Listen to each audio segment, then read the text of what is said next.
Oh my goodness, ladies and gentlemen, how is everyone doing? Welcome back to another episode of Chasing Clarity Health and Fitness Podcast with myself, Jeff Black, and Brandon DeCruz. Today, we're joined with the awesome Dr. Bill Campbell. He's been a guest before. We've had him on the Excellence Cartel. He is a ninja when it comes to all things research studies in our field. Today, we are going to be going over episode 40, The Science of Intermittent Dieting Strategies, a deep dive into refeeds and diet breaks with Dr. Bill Campbell. I'm interested to ask you what your thoughts are of this and autophagy and other big things storming about the fitness industry right now. But first off, ladies and gentlemen, January 27th, 28th, Brandon DeCruz and myself will be in Tampa, Dr. Bill Campbell's hometown, and we will be presenting at the PEC. If you guys are interested in tickets, it's the excellencecartel.com. We're at half capacity. Historically speaking, the last 2 weeks, they really moved. So we're only limited to about 50 people. This might be the only one we do for the year, it looks like. It just seems like everybody's kind of having a hard time getting out and traveling, different situations going on. I think airfare and hotels are making up for what 2020 kind of did to them. But of course, my flight from Nashville to Tampa was $133 round trip. So I don't know how I scored that one up, but I might be on Southwest. I might never get a leave. So I might be hitching a stay at Dr. Campbell or Lauren's house while I'm down there. But nonetheless, if you guys are interested in joining us, the topics are on the excellencecartel.com website. We got Alan Aragon presenting with us, Dr. Scott Stevenson, to name a few, highlighting the ticket as well. But I'm going to go over my last 7 days first, kind of catch you off guard. So see, we went to the last 7 for me has been very interesting. Got a landlord who I have an issue with the roof. That's very fun times. And to think that guy wanted me to buy my individual bays when I knew those roofs were fucked to begin with. And I was like, dude, I guess your Cornell degree panned out real well, buddy. And the meeting, just so you guys know, he was like interrupting me halfway through and goes, I have a master's degree from Cornell in business. And so he starts going over this. I said, well, man, I go, I only have a university authority. No, I said, I only have a degree from the University of Phoenix online, but I, as a business owner, understand if things are in red and black at the end of the day, and what you say puts me in red, and that makes no fucking sense. And he just sat there just astounded that I would speak so Neanderthal to him. But nonetheless, he couldn't sell me on the deal, and now he has to pay me for a whole new roof. So it's going to be interesting to see how that goes. But otherwise, man, life has been real good. Started my prep. I went and saw my hip surgeon yesterday. I go for an MRI tomorrow, and then I go back Monday for the results. So I'm having I'm missing the disc between L4 and L5. So I'll wake up middle of the night, my leg will be numb, and sometimes I'll like kick it while I'm walking. And she's like, I think you've got like a nerve issue with the compression. And then to see if there's a glute medius tendon tear, which is what I suspect I've been fighting off. I don't think it's completely torn, but if that's the case, I have a friend of mine who is good friends with Ed Clay, that fighter who all the fighters on Joe Rogan. They go get the stem cells in Tijuana. So I'm going to go try that. And I guess I'll be a side experiment.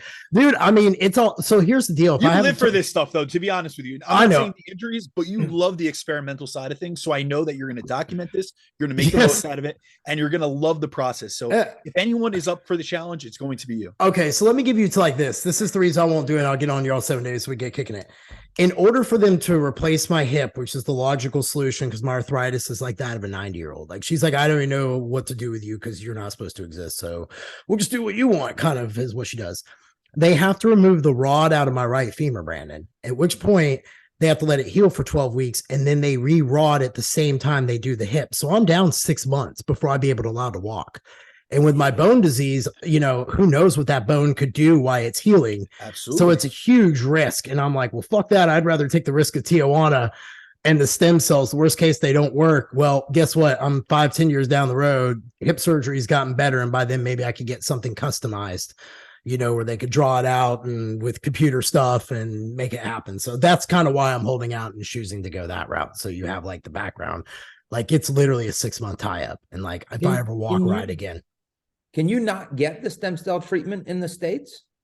Not that kind of stem cells, what I'm understanding. There's a vast difference between the one that comes out of Mexico and the ones that come out of here, the US. I think It's Brandon's not nodding just his head like it's he not knows. just Mexico. It's international. They allow for a lot more advanced treatments and I guess more on the fringe in terms of recovery modalities. But if you look at anyone that's prominent within the fitness space that has really pushed their bodies, whether they're professional athletes or it's someone like Chris Gethin, someone like Flex Lewis, they've all went internationally. They've went out of the States to get stem cell treatments because they're much more advanced in terms of the technology in which they're utilizing, as well as their, I guess, their propensity to be a little bit more brave and daring as compared to the States. Plus, it's far less expensive. So we're looking at multifactorial issues within the States.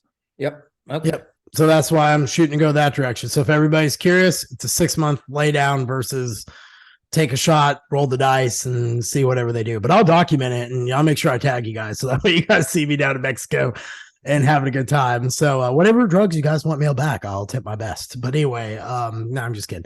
With that being said, B, how was your last 7 days been, man? Man, it's been a productive week on my end. Business has been especially busy. As we very well know, it's the first, or actually now it's the second week of the new year of 2023. But I had a bunch of clients that I had been consulting with prior to the new year, and they had requested that they start their programs the first week of 2023 due to being away on vacation or away with family. So I've spent much of the last week onboarding new clients, getting them situated, and really just trying to help them, help set them up for success. And then actually yesterday, I had a special date. It actually marked my 10-year anniversary of online coaching. So it was actually the second week of January in 2013 that I took on my first paid nutrition coaching client. And so up until that point, I had done in-person training. I was a personal trainer. And it's funny because at that point I was really reflective yesterday because it's been 10 years in this industry and I like looking back on what I've learned and the experiences that I've had. But, at the time, we're talking January 2013. So the only people that I knew within this space doing online coaching at that time was people like Lane Norton, Dave Palumbo. I was up in the Northeast. So Dave Palumbo was like the only person doing online training. We had like guys like Skip Hill and then our buddy, Jason Theobald. So if you had asked me back then, if I would have predicted online nutrition coaching being as prominent of a field as it is today, I don't think I would have been able to predict this, but I do, I was really reflective yesterday. I'm extremely thankful that I got into it as early as I did. And, I took my lumps, but I gained an incredible amount of learning experience throughout that process. And I also had like the benefit, I look back, I had the benefit that I had a corporate job. I had been doing personal training. So that's what got me initiated into it. But I also had a corporate job within the supplement industry. So I did, sales, I did formulation within, sports nutrition. And so I didn't rely on it. So I was able to garner all this experience without it being like my main source of income. So I wasn't relying, I didn't get overwhelmed. I didn't take on too many clients that I needed, or I didn't work with people that I didn't think my skills suited them. So I was able to gain a lot of experience and not have it as something that I only chased for a financial incentive. I really developed the passion for it. And I was able to stay in it. We look back 10 years, there's so many coaches that have come and gone within that time because they looked at this as like they're out. And so they relied on it from a financial perspective and they took on way too many clients early on before they were ready. They burnt out and, they were churning and burning within a few years. So, it's been a great journey. I look forward to the next decade within this industry, but other than that, my week's been good. And, Dr. Campbell, tell us, what's been going on in your end? How are things on your front? And we'll get into it. Last 7 days, a lot of preparation. My semester started yesterday at my university, so I'm just getting all of my syllabuses in order, getting all my class planning done, rosters. So that was kind of dominated my week last week. I'm about to start a diet. I plan on starting a diet probably February 1st. And what I'm going to do with it is I've done this before where I've kind of chronicled my experiences, but this time I'm going to do it in an actual scientific endeavor. So I'm going to make it a case study. And one thing that I guess I'm a little tired of in our space is the preying upon the ignorant by people. So one of the things that I hear a lot is you can't eat high carbs and lose body fat. Carbs are the worst thing. Now, I don't think a high carb diet's a good diet. It wouldn't be my way to diet. I'm, as you guys both know, I'm probably like you, pretty high protein, moderate carb, moderate fat. But what I'm going to do is, and again, all this is going to be documented. I'll get blood work. I'm going to use our lab to do all of my assessments, but I'm going to go on not only just a high carb diet, but a high insulin diet where I'm choosing foods that predominantly, most of the foods I eat are going to be the foods that have been shown to elevate insulin levels.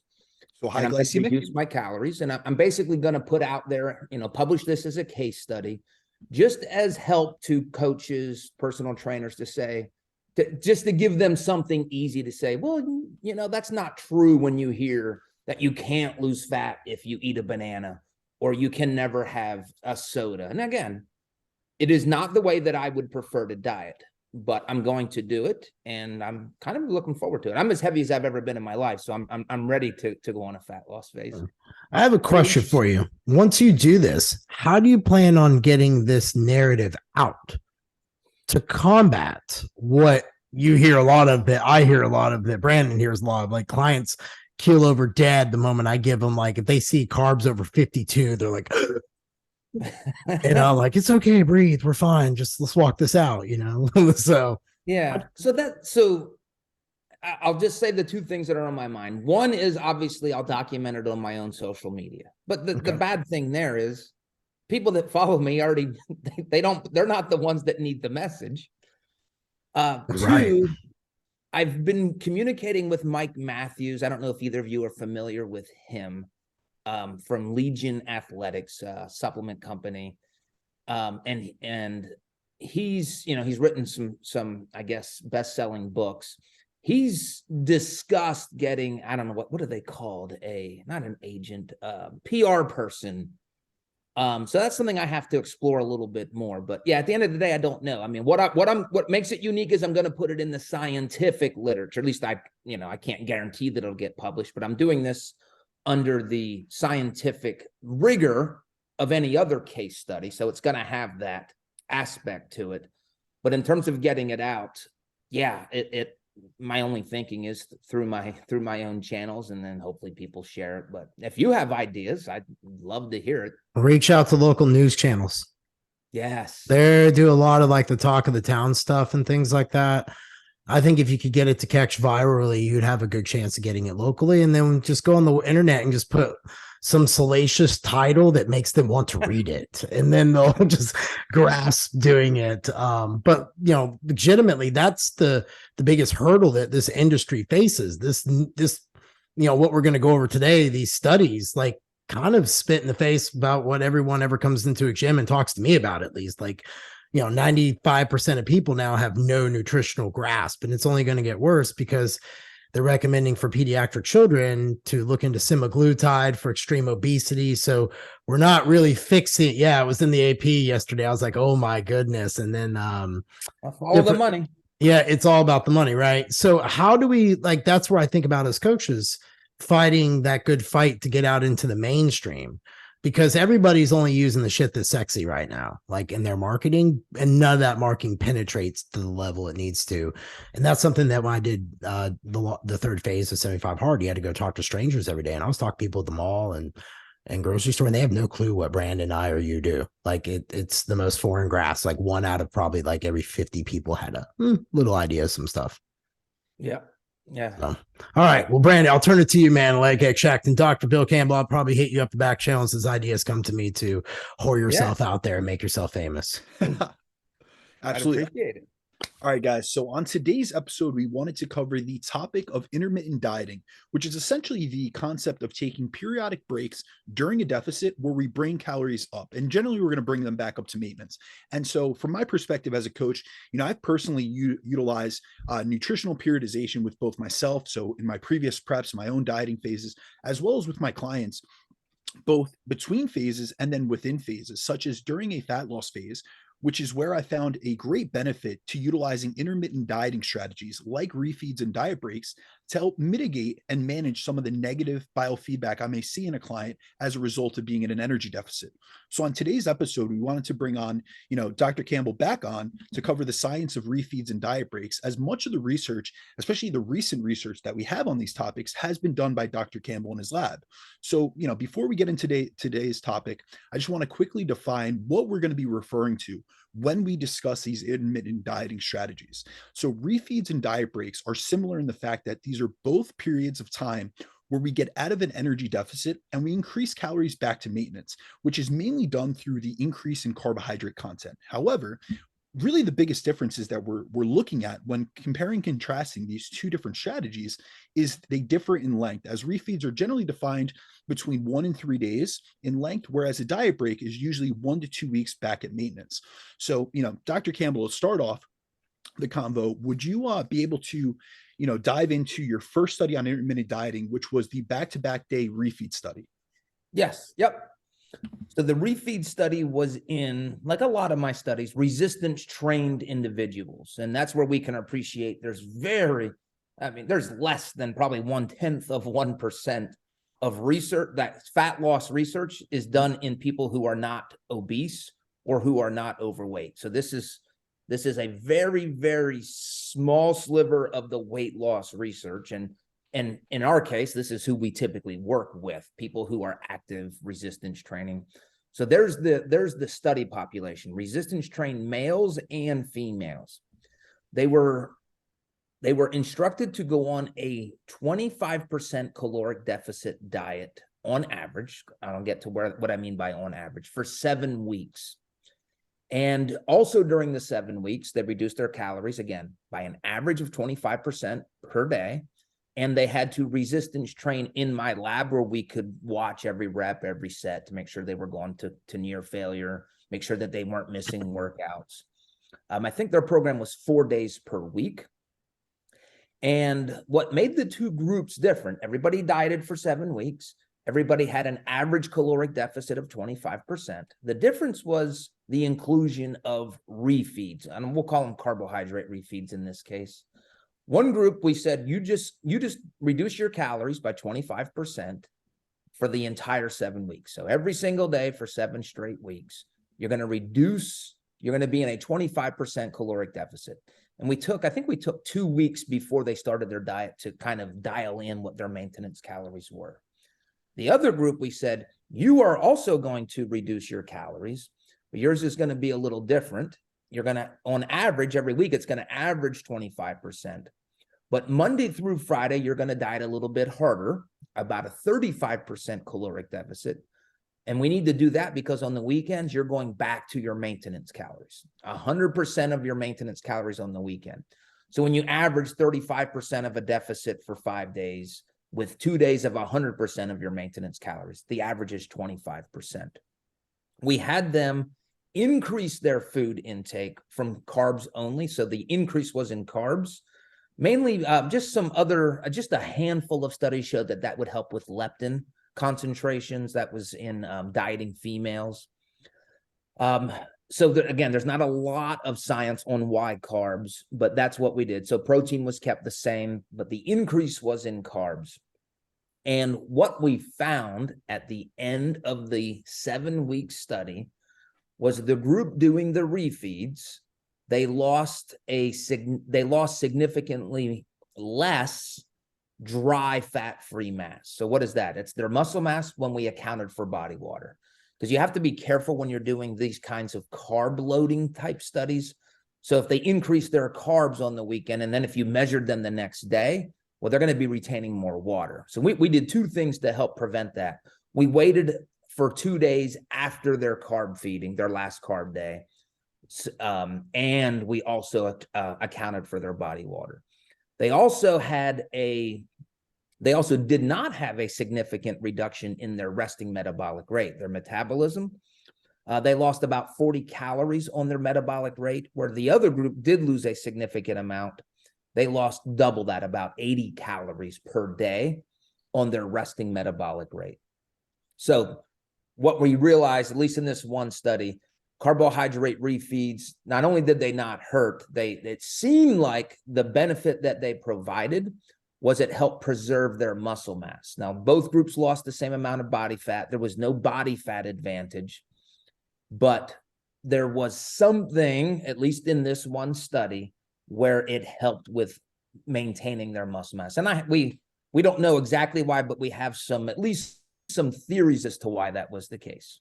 Awesome. So I have 2 two related questions about the findings of your refeed study that I had went through the entire study years ago when you first presented it. It was 2020 when it came out, I believe. And I've been wanting to ask you. So first, do you think you saw more significant effects and benefits in terms of the retention of this dry fat-free mass or fat-free mass in general, as well as the metabolic rate in the refeed study than we've seen in subsequent diet break research that's been done since, when we look at the construct of your diet of your refeed study, the refeed group was at a 35% deficit. So that's a more aggressive deficit. But then when we compare and contrast that with the diet break research that's been done since, it's been done utilizing a 25% deficit. So it's a less aggressive deficit. And then to also go on that just a layer deeper, do you think that, the refeed studies or the results of the refeed study essentially were impacted by the fact that you use both males and females? And we know, like, if we look at bodybuilding case studies, we always see that males are much more susceptible in a deficit to lose fat-free mass than we do females. However, when we look at some of the diet break research, like the one that was done in your lab, it was utilizing just females. So we already see that females are less likely to lose fat-free mass to begin with. And then also, if we look at the differences in the deficit percentage, in the refeed group, we had some males in that group. They were utilizing a 35% deficit when they were dieting. So more predisposed to loss of fat-free mass. And we could say that the refeeds kind of preserve their fat-free mass in those catabolic states. Whereas when we look at the diet break research, it's done in females and then also at a less aggressive deficit of 25%. Yeah. So yeah, the female aspect is important. The one reason why I don't give it that much weight in our studies, because we had approximate numbers of males and females in both groups.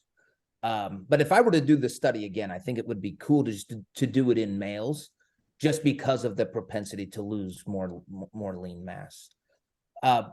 One of my thoughts was, just globally speaking, the everything about dieting is catabolic. It's catabolic for fat loss. That's a good thing, but it can be and usually is catabolic for muscle mass as well, especially the greater the caloric deficit and the longer the duration of the diet. But in this case, none of our subjects in that group, they were not in a catabolic environment for never more than 5 days consecutively. So they were in a catabolic environment, then they come out. They'd be in, they come out. Whereas the other group were in a perpetual catabolic environment. So there's one potential reason why we observed what we reported. Another one is, and this one probably didn't happen, but I'll at least propose it.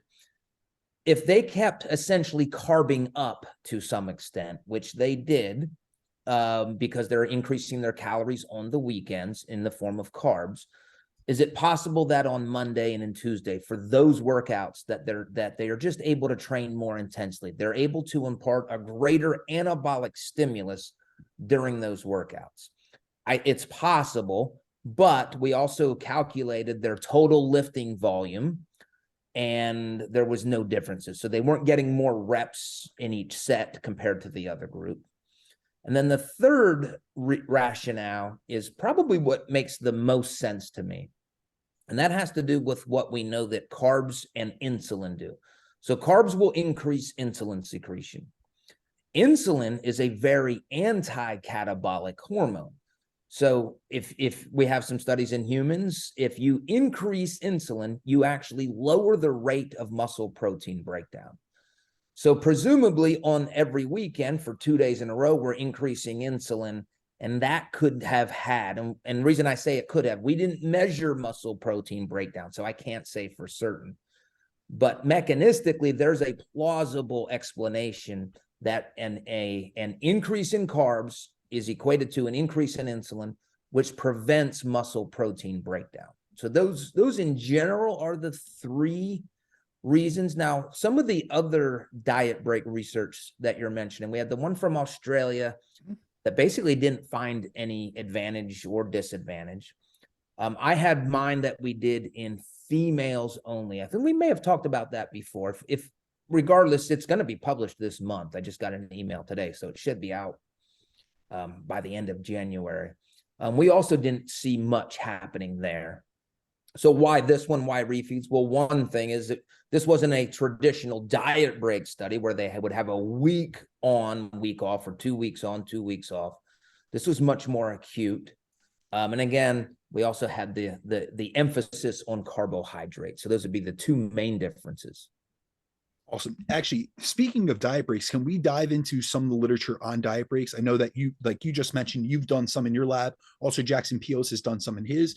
And yes, we don't see a lot of physiological benefits. However, we do see some psychological benefits, which could impact adherence, as you saw in your study. I'll let you get into some of your findings, but Jackson has found the same things. And then also, if we even look back at like the initial quote unquote diet break research, like Wing and Jeffrey, they saw better adherence in those groups, even though they kind of purposely were trying to put people in a situation where they broke their diet, hence the term diet break. And so we see these, it's not only just about physiology, we also have to consider psychology, because it doesn't matter. You can have the best diet in the world, but if you can't stick to it or you can't maintain a deficit, you'll never get the fat loss results you're looking for. Yes. Yeah. And that's I think one of the best things about diet breaks. For some people, it presumably helps with adherence. And one other thing about the diet refeed study that we just talked about, kind of on this topic, we know, and if we don't know, I'll just say it's true for me. I eat a lot more foods on the weekend. I'm not as structured. I'm more hungry. I focus more on food. And in this country, our population, they eat more food on the weekends. So I think it's smart, it's intelligent to design a diet around our normal eating habits as much as possible. And that's what a refeed study, that's essentially what we did. We allowed you to diet when you're not going to eat as many calories. And when you naturally eat more on the weekends, in this case, well, the diet accommodates that. So adherence is a huge part of this game. And yeah, back to the diet break research, we only have, that I'm aware of, 2 studies in resistance trained populations, Dr. Peos' study and mine. And then all of the others, Wing and Jeffrey being one, the Matador study being another one that would probably be the most popular, those are in overweight and obese populations. Absolutely. So in your trial, what did you guys find in terms of a statistically significant outcome? Because I know you did have one that does tie into adherence. Yeah, so what we found was it was very similar to the Jackson Peos findings. So his was in resistance trained males and females. I'm trying to remember what their split was. I think they did maybe you probably know. So he did a 3-in-1 split. So they took the Matador, which was essentially, Matador is a study on obese males.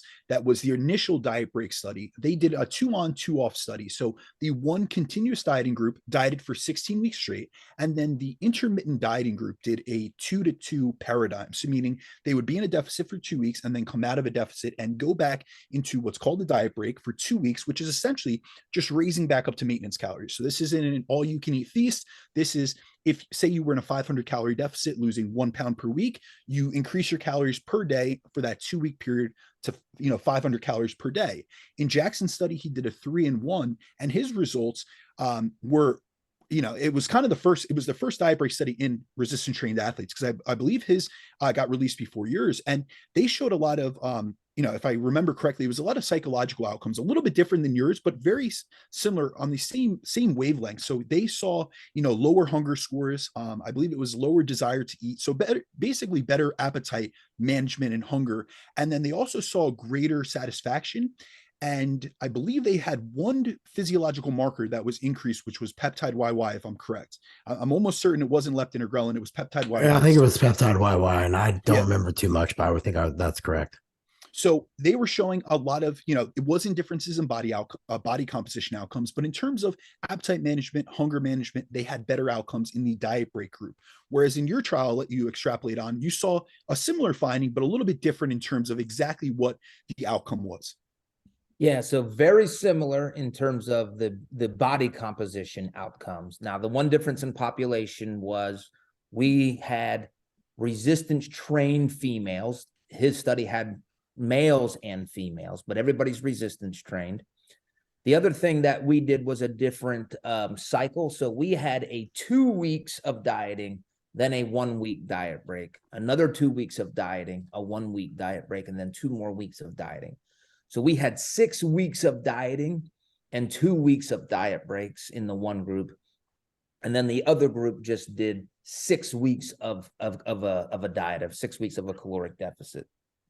So at the end, and I'm going to make a comment here as to why I think what we found with Jackson's study and ours relative to body fat, muscle mass, all that stuff. But we found the same thing that they found. There was no greater losses of body fat. There was no greater retention of muscle mass in either study. But the funny thing is nobody really lost, at least in our study, our subjects didn't lose lean mass. I think his study did a little bit. The other thing is our study was supervised. So we supervised all of the workouts. Again, we could see everything. And in terms of metabolic rate, no change in resting metabolic rate as well. And kind of a side point here, a kind of a neat little thing you can do when you look at weight loss studies, and this really works with weight loss, not as much with weight gain. But if you just look at what happens to somebody's metabolic rate, you can almost predict to the point what happened to muscle mass. So in all of our studies, when our subjects lost muscle mass, they also had a decrease in their resting metabolic rate. When they maintained their muscle mass, their lean mass, their metabolic rate stayed the same.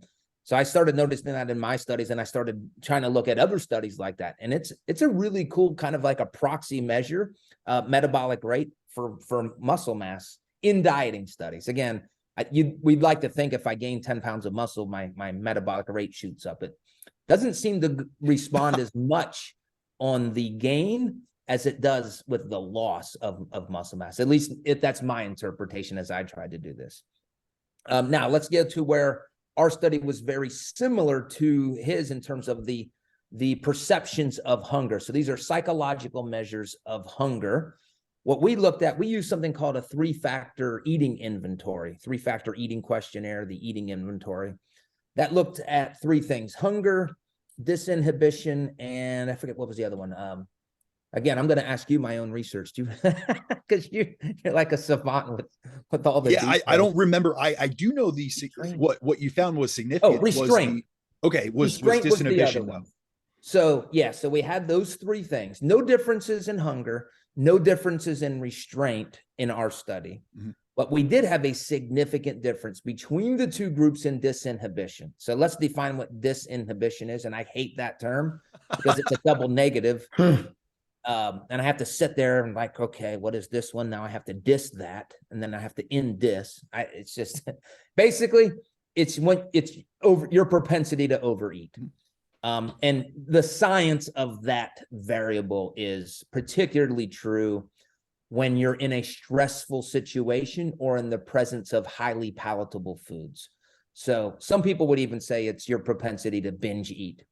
What we had in our study was the groups that did not have diet breaks over time, their propensity to overeat was trending upwards. So the longer the diet was, and again, our diet was 6 weeks, the longer it went, the more and more they had this feeling of overeating. Now, interestingly, they didn't gain weight, or well, obviously they shouldn't because it was a weight loss study, but they didn't lose, they lost the same amount of weight, but maybe that wouldn't have been the case over 10 weeks, 12 weeks, 24 weeks. So we don't know. The other group, though, who had the diet breaks, who were able to have, let's just say, snacks or things that they would crave because they had the calories to eat that, their propensity to overeat was declining over time, such that it was a significantly different outcome between the 2 groups. You look at the Australian study, they didn't study disinhibition. They studied straight up desire to eat, with the diet break group being significantly less in that variable. So in both of the resistance training diet break studies that we have, or that will be published in a few weeks, they both reported the same thing in terms of it's not giving us much of an advantage physiologically. But with hunger, and we can all agree, Hunger is adherence. You can beat hunger today. I can beat hunger for lunch. I will lose to hunger over 2 weeks, 3 weeks, 4. I mean, that's just it's an insurmountable force, hunger. And we both found the same thing. So there's this. It's really cool that both studies in resistance trained people found the same thing. And one of the things too, if we want to talk about it, we could talk about, well, why didn't we see improvements in metabolic rate, muscle mass, body fat with these diet breaks? Because I have a theory as to why that was the case in both of these studies. I would love to hear it. All right, so let's jump into it. So if you think of what a diet break does, a diet break, at least the way that I perceive it, it's very practical for people who need a break. So I think for lifestyle people like myself, I don't want to diet when I'm on vacation. I don't want to diet over Christmas. I don't want to diet over my birthday in a few weeks. So I'm going to tailor that to my lifestyle, these refeeds, these diet breaks. But if you look at the studies where diet breaks seem to help, which was in the Matador study, Wing and Jeffrey didn't really show a benefit. Is that right? Yeah. They only looked at weight loss, but essentially there was a benefit because they dieted 6 weeks less because they didn't account for the diet breaks, and they didn't gain any additional weight even with these diet breaks. So in all of the studies where diet breaks are effective, there was always some harm that was induced by the diet. In my case, and in the Australian diet break study, there was no harm. The subjects did not lose muscle mass. The subjects didn't suppress their metabolic rates. At least that was true in my study. The Australian study may have had small, minor decreases in metabolic rate. So if a diet break is meant to, quote, fix something, the diet has to have first induced some negative consequence in order for the diet break to have utility to help it. So I'll speak for our study. The diet was not severe enough. It was a 25% caloric deficit. So not only was it not severe enough, it wasn't long enough. If a diet break's going to be effective, it's going to be effective when the diet would otherwise cause problems. And again, I don't want to design diets to cause problems, but at the same time, I really didn't test the utility of a diet break because we had high protein, we had a moderate caloric deficit, we did everything we could to protect their bodies from having negative outcomes from the diet. And theoretically, that's what diet breaks are there to help. They're there to fix problems like metabolic adaptation that we never induce. So there's my thoughts on that. I could definitely see that being a good theoretical rationale as to why we didn't see any significant differences between the diet break group and the continuous dieting group. Because like you said, let's think about it like this. If we don't have a problem, we don't need the solution. So until there is this problem from diet-induced metabolic adaptation, whether it be due to the length or the depth of the deficit, we're not going to need to play that card. Now, can we play it for a psychological benefit? Like you mentioned, Dr. Campbell, you're going to have your birthday coming up in a few weeks. You're going to utilize the card that's the diet break. You may not need it from a physiological perspective.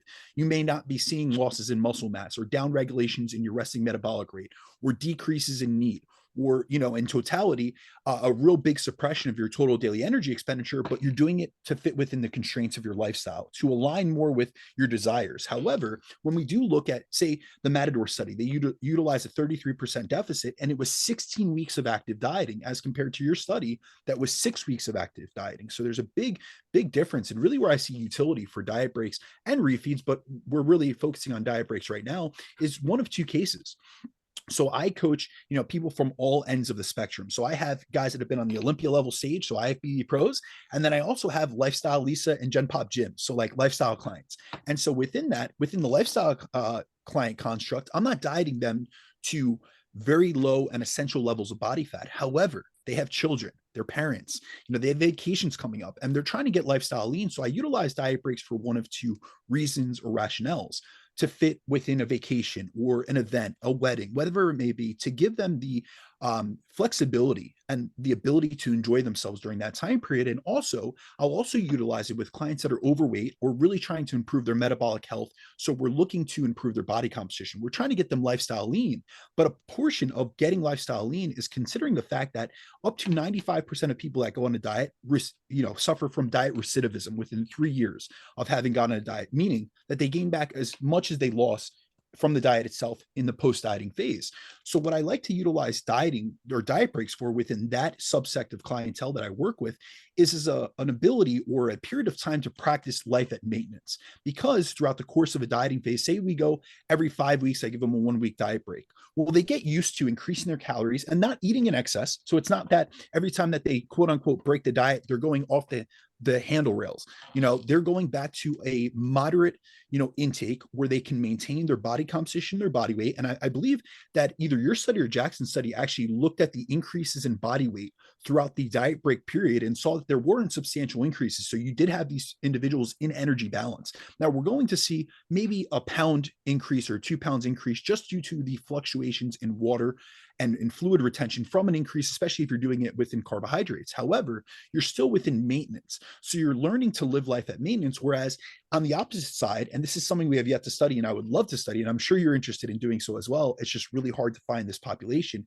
is in physique athletes that are pushing the ends of the envelope, that are seeing metabolic adaptation.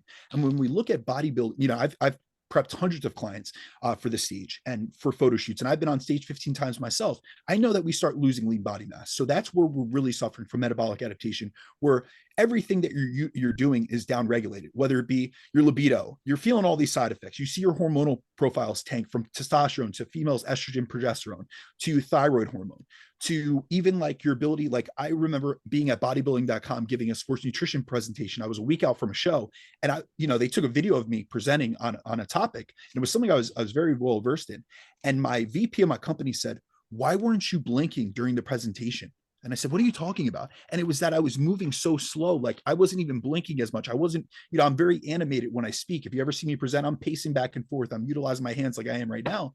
And there was none of that. I was lifeless. So, NEAT's downregulated, all these, in the gym, you can hardly push yourself. So all these aspects are downregulated because I was, at that time, at the end of that prep, I got DEXA under 5%. So, regardless of the error in measurement in DEXA, I was very lean. So we're seeing all these down regulations, but we don't have, research within that population. But the other thing I would love to know from you, because I know that the study on diet breaks has yet to be officially published. Did you guys do any follow-ups, or did you look into any of the training aspects of the diet, during the diet break? Because Jackson did a follow-up study with he did a sub-analysis of his diet break group and how their training performance was impacted. And they actually saw an increase, I believe, in muscular endurance throughout the weeks of the diet break. So they did see a benefit from a training capacity, but like you said, it was a 3-in-1 type of paradigm. So it wasn't that they diet break or they utilized diet breaks so often that it really had this tangible effect on muscle mass. But say that we're doing a year-long diet. I have a client that I just did this with a client recently. He lost 55 pounds in the span of a year.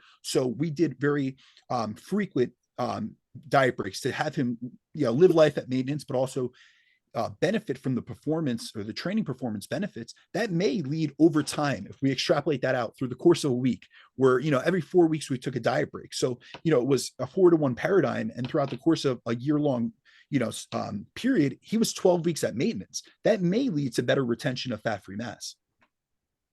Yeah, and you beat me to it. Just the general concept or the context, the physique athlete is the type of client or the type of person who's if there's gonna be a benefit, that's where we're gonna see it. Because everything about that process, the caloric deficits can be severe, and generally speaking, the dieting phases are going to be pretty long. We did not in our study do any type of performance analysis. We didn't do strength, and we didn't do any muscular endurance measures. I'm curious, what is I guess a deplorable caloric deficit number to be at? Like, what number, according, would you say? Because people are going to hear that. And, you hear the thing, like someone will be eating 2,000 calories and they'll slash it down to 1,000. At what point in percentage do you think like, hey, it's doing more harm than good? When people set this up. I mean, once you start getting lean, like Brandon and I know, you got to push. I mean, it is what it is. But to start, what would you say is like a good starting point? Because I wonder if people would want to know that answer. Yeah, and this is my opinion. So there's no consensus on this. What I have seen is when you start getting over a 33, you can say 30% caloric deficit, that is where you are going to, in my experience, that's where you're going to have a harder time maintaining your lean mass. You're going to start to have probably a more precipitous drop in your resting metabolic rate. Now, I also want to say this. I did not publish this study yet, but we did a study on rapid fat loss in resistance trained people. And if the aggressive diet, the aggressive caloric deficit is short-term in nature, like 2 weeks, that can be done with very little, almost no negative outcomes, as long as you have all of the things that we appreciate. Resistance training, high protein during that phase. But taking that out of the equation where it would be short term, 33%, 35%, getting up to 40%, that type of deficit, you're creating an environment that's catabolic enough that your body's not going to be, at least in males, your body's not going to be able to maintain that muscle mass. Now, you did say this too. There is context to this. Is it doing more harm than good? Well, it depends. If it's a bodybuilder that's stepping on stage and they have to lose fat, you'll lose more fat. Now, that might not look as good because of a muscle loss, but again, it's very context dependent as well. I think it's also important to hit on the fact that in your studies, you do your best when the study design, if you ever look at like the methods section, you always do your best to mitigate all these issues off the front. So really, we always have to consider that dieting, if we just looked at it in one context, we looked at it in this black and white context, we would see dieting as a catabolic state of being. You are trying to utilize your body's energy stores. So you're trying to burn substrate. With that could come the loss of muscle mass as a result. However, you're doing whatever you can within your studies, which is why, I have an immense amount of respect for how you design studies, because in a lot of the weight loss literature, we don't see that. It's on obese individuals, they're 800 calorie diets, very low protein intake. So we see a large loss of fat-free mass.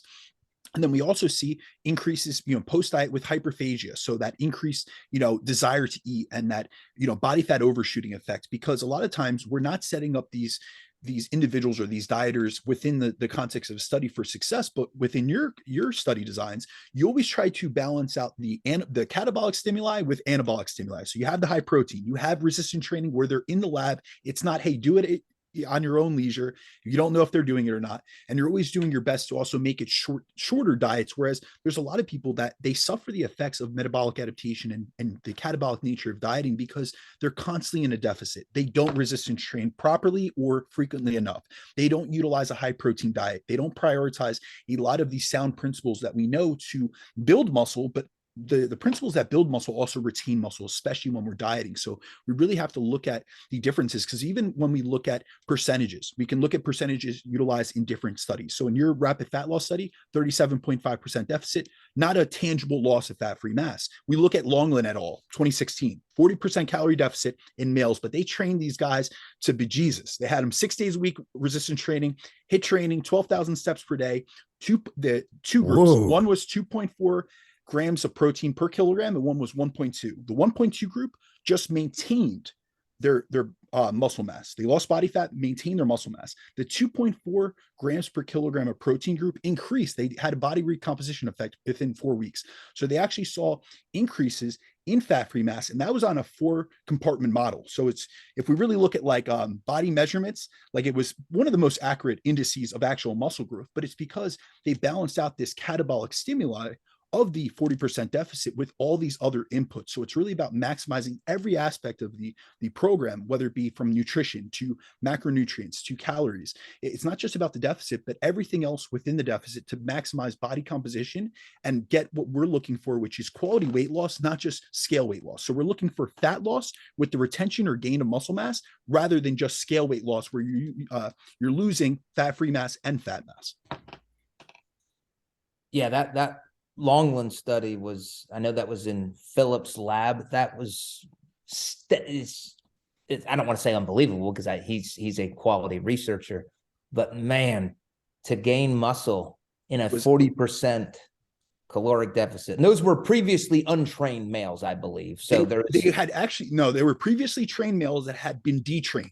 So I think that's of muscle memory effects, which there's a lot of, debate, especially right now, about the myonuclear domain theory, muscle memory theories and things of that sort. But they were previously trained males that were detrained. So I think that a lot of this was activating essentially their muscle mass. So they were able to gain an accelerated rate, but they were in a very large deficit, when we really look at it. But here's the other thing, when we actually look at their energy availability status. So that's another thing a lot of people, within this, the metabolic adaptation research, they don't look at. They kind of separate, the REDS crowd that does REDS research, or relative energy deficiency in sport, from the metabolic adaptation research.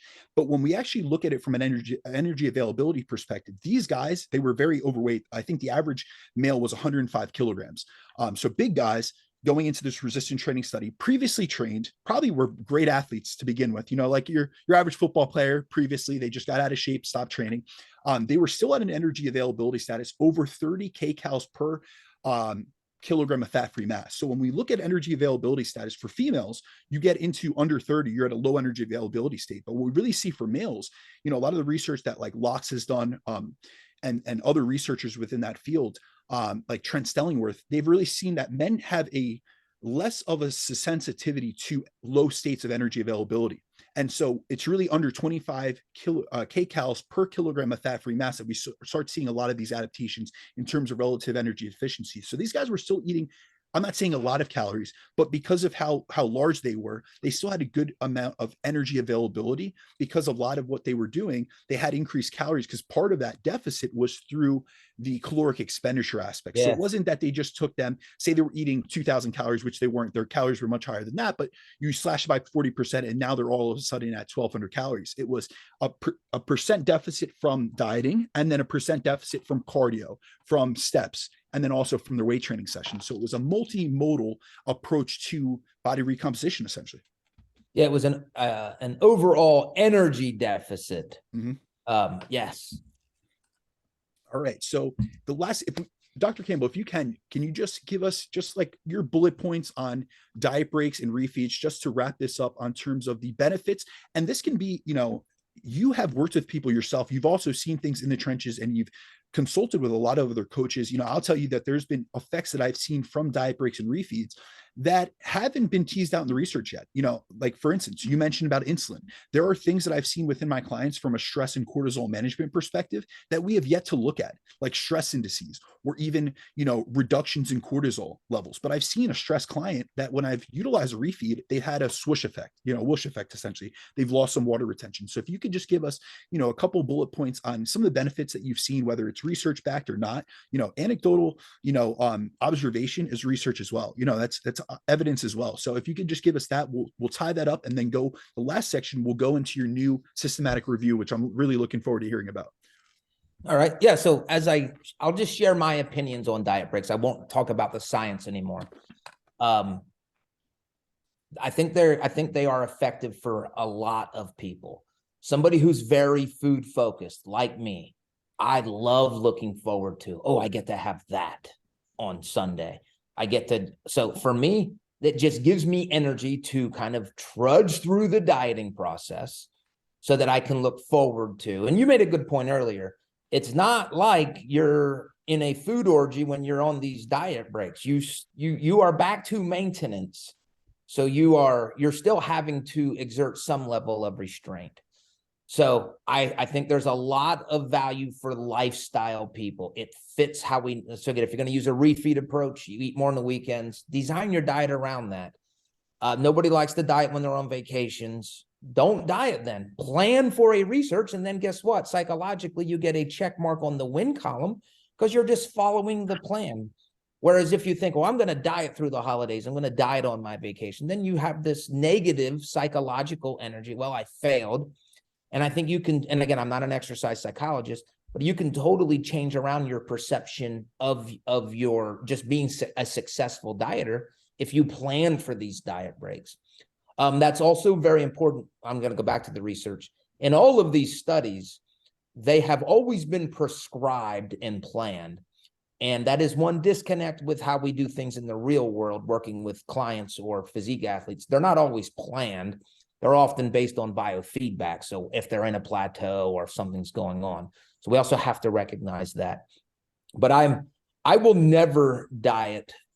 I don't perceive myself ever dieting without a diet break approach or strategy. It's just, it fits my lifestyle so much. And it fits my psychology so much that I think it's clearly the best way for me, and I think for a lot of people. That being said, you hear stories of people, they go on a diet break and they just can't stop. They fall off the wagon. Now. They can't turn it back on. The research doesn't support that, but anecdotally you hear that. In that case, then that's not a good strategy for that person. Don't go off of the caloric deficit during the planned diet phase if you can't go back on to the deficit when you're supposed to. Absolutely. No, I'm glad you hit on that, because I think that's one of the biggest things I see in practice. This is a tool, but this does not mean that this tool, whether it be diet breaks or refeeds or in general, the entire concept of intermittent dieting strategies, this isn't, one ring to rule them all. This isn't a tool that I can utilize with every single client. It needs to fit the individual I'm working with. So there are a lot of individuals that once I do increase their calories, I say, listen, you're in a 500 calorie deficit. Let's increase it. This is a really, body composition focused individual. They're trying to maximize their body composition, their training outcomes. So I say, listen, you're at a 500 calorie deficit currently based on your previous week's rate of loss.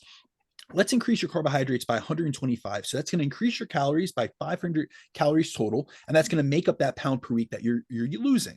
And that increase, sometimes they'll nail it. And there's others that just having it's almost like they get the what the F effect. And it's just like, hey, they had a little bit more food instead of just utilizing. And this is a big thing within diet breaks that we have to stop. I like actually looking at them as deficit deloads. This is actually what I call them with clients. I don't like the diet break, just the verbiage, because a lot of times it gets them to shut off their mind. They kind of look at dieting like an on and off switch. And I want them to look at like a dimmer. So we're turning it up at certain times when we really need to make progress or you're stalling. We're turning it down at other times throughout the course of a fat loss phase.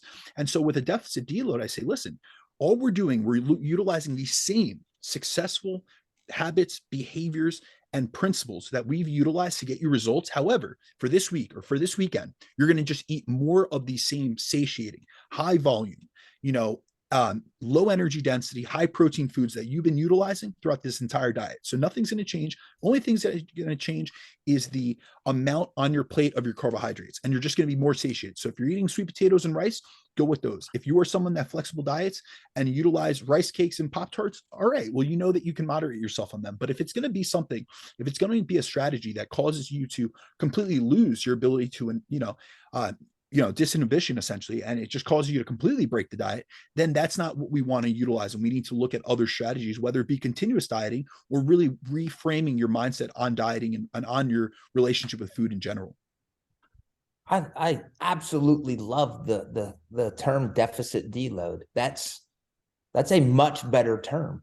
Yeah. So I started, obviously I've been utilizing deloads with my clients for years, and that word essentially has less negative connotation. I never tell my clients, hey, we're taking a training break, unless they're literally taking a training break. But a deload, we're still going in doing what we love, but we're just turning down the intensity and the volume of it. We're giving your body an ability to dissipate fatigue. So I see diet breaks very much in the same. So I coined them deficit deloads, because really what I'm looking at is looking to lower both psychological and physiological fatigue. So the diet fatigue that you're experiencing from being, in a deficit, but also the physical fatigue, because we do know that being in an energy deficit drains everything out of us. So your training performance is lowered. So I want you to take advantage of that, increase your training performance, really maximize your energy in and outside of the gym, both physically and mentally. And the deficit deload has been I've been utilizing that term for maybe 2-3 years. And I've just seen it when I introduced that concept.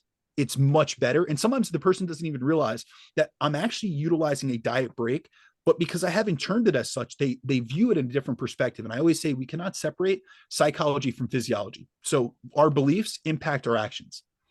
Yeah, I'm gonna start, if I can condition myself, I'm gonna start using that. So By all means, my man. yeah, thank you. Absolutely. So the last thing, I know you and I had briefly spoken about in email, some of the new research topics that your lab is looking into. And I'm sure, especially with knowing our audience, the one that they're going to be really interested in is the new systematic review you guys are doing on concurrent training and fat loss. So could you give us a little bit of a hint or a teaser on that? Sure, yeah. So my research team this semester, actually we started this last August. So this semester we're getting into the meat of our systematic review. So real quick, a systematic review and meta-analysis is where you take a bunch of other studies, put them into this pile, and then you analyze them and you come out with conclusions based on these studies. So one thing that we're going to do is basically we're going to answer 3 questions with this concurrent training model. Essentially, how much fat do you lose from resistance training alone? How much fat do you lose from aerobic or cardio alone? And then how much body fat do you lose when you combine concurrent training, combine cardio with resistance exercise? I always like to pit people against each other or ideas like, who do you love more, your mom or your dad? I used to always ask kids that when I was growing up. I always like to ask, well, and this is not a good question to ask, but do you lose more fat from resistance training or cardio? Well, it's not a very good question because, first of all, their modes are completely different. When you do cardio, you're doing it for 30 minutes straight. You do resistance training, a 30-minute resistance training program, you might only be exercising for like 6 minutes out of 30 because of the rest periods. So it's not a good question to ask just because of the comparison variables. And research tends to show if you want to lose fat today, go ahead and do cardio.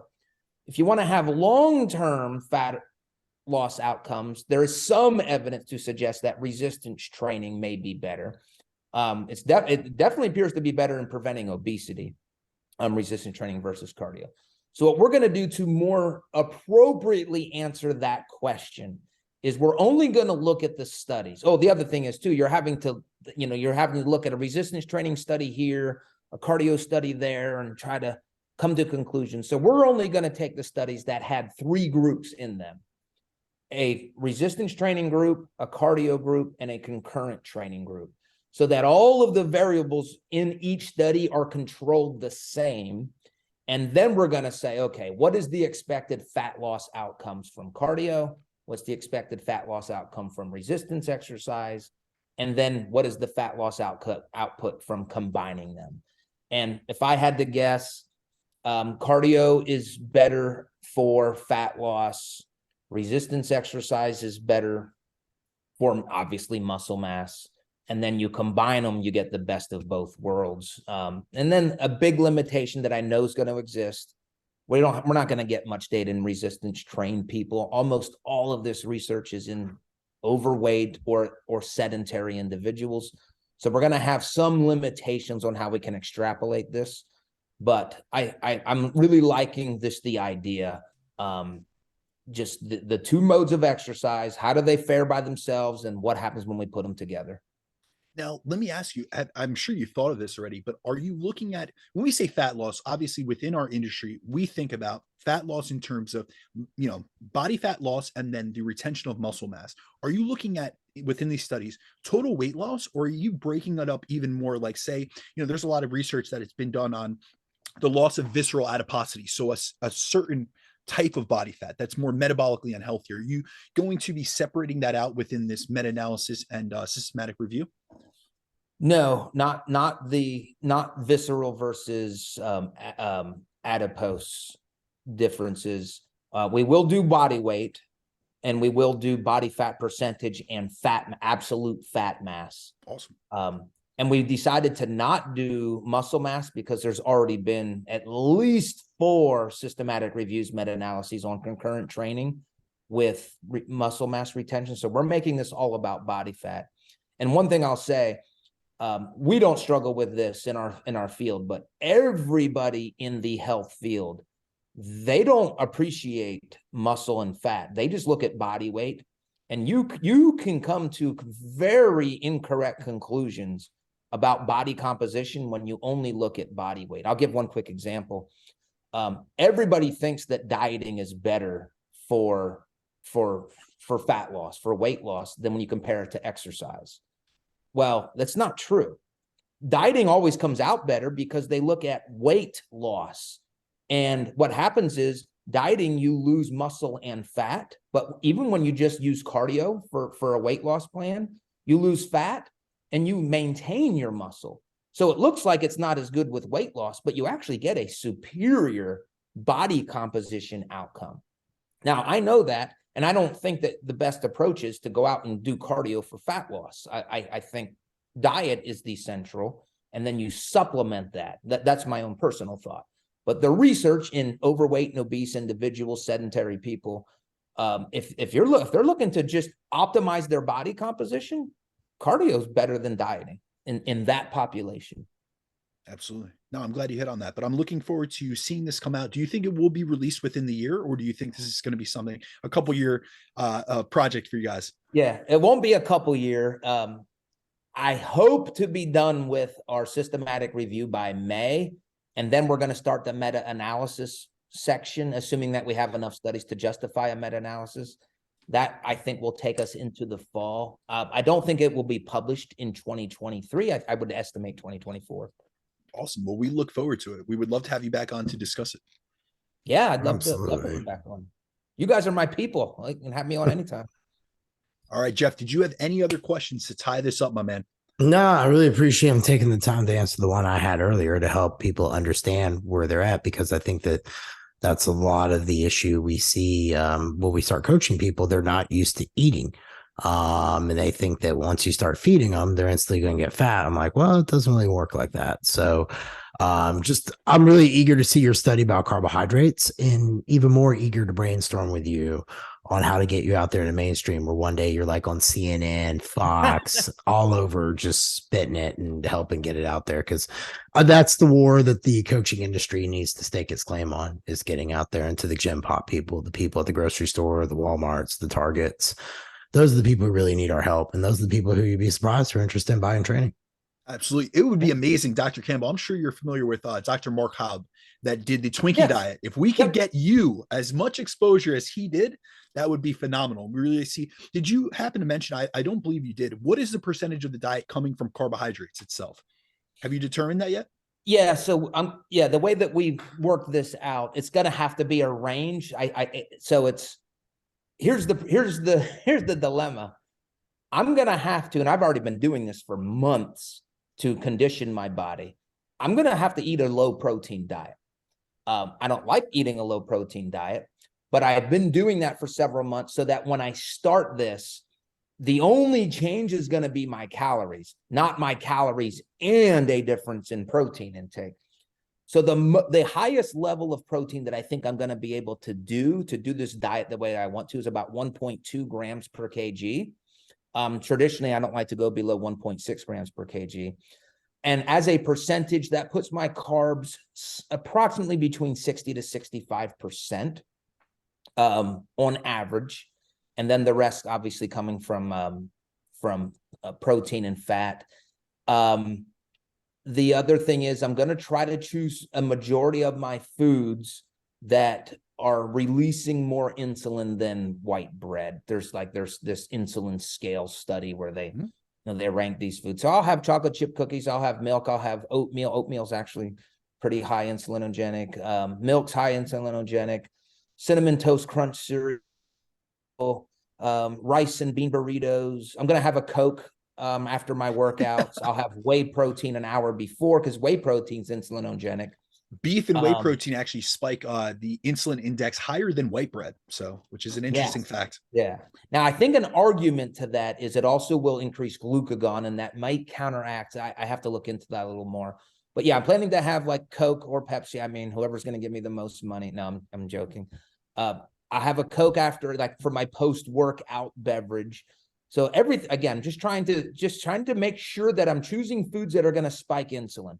So I don't want anybody, I want this to be, I mean, essentially this is what I want to call the high insulin diet, to make the point. You can still lose fat if by eating these foods. It's about calories.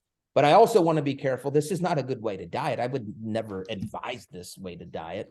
So I think you can appreciate the dilemma I'm in. Hopefully I'm solving a bigger problem. And then hopefully I have enough time and context to say, but this isn't a good way to, this is not the best way to do this. Awesome. Well, Dr. Campbell, thank you so much for coming on. We appreciate having you on, and just let everyone know where they can find you. Best place is Instagram. That's, well, probably the only place. That is, my handle is Bill Campbell, PhD. Perfect. All right, Dr. Campbell, thank you so much. Yes, thank you.